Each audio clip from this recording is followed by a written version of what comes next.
What's up, clickers? It's your favorite Mercada. Ready to bring you another day full of Kulitan, kaalaman, kakaiba, vibe! So tara na! mag-click, Makitrip! at makibanding. with your one and only Cinco Clicks!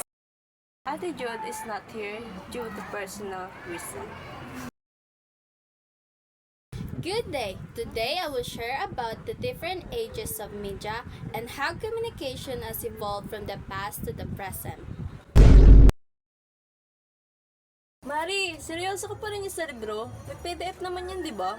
Iba pa rin kasi talaga ang feeling pag printed book, Leo. Mas nakaka-focus, walang distraction, plus ang sarap sa feeling. True. Iba talaga yung charm ng amoy ng libro na hindi kayang tubusan ng screen. Pwede nga. Talaga?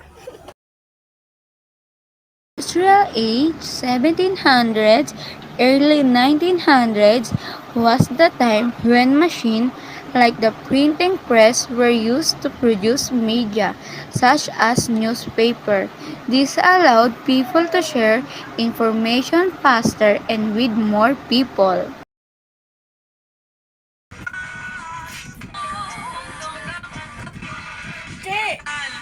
Che!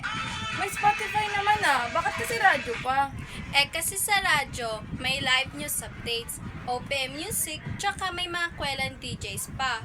Tapos, kapag wala rin akong data, gumagana pa rin. Okay. Uy, guys, picture!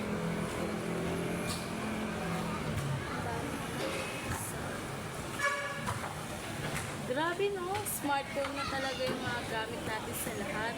Oo nga no, lahat nandito na. Schools, socials, games. Pero gamit pa rin naman natin yung mga luma. Gaya ng books, newspaper, and radio.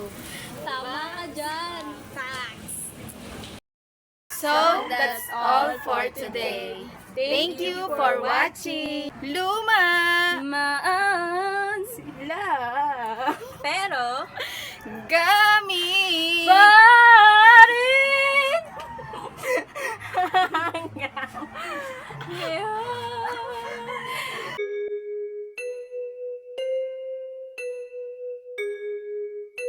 So, lumaman sila, pero gamit pa rin hanggang ngayon!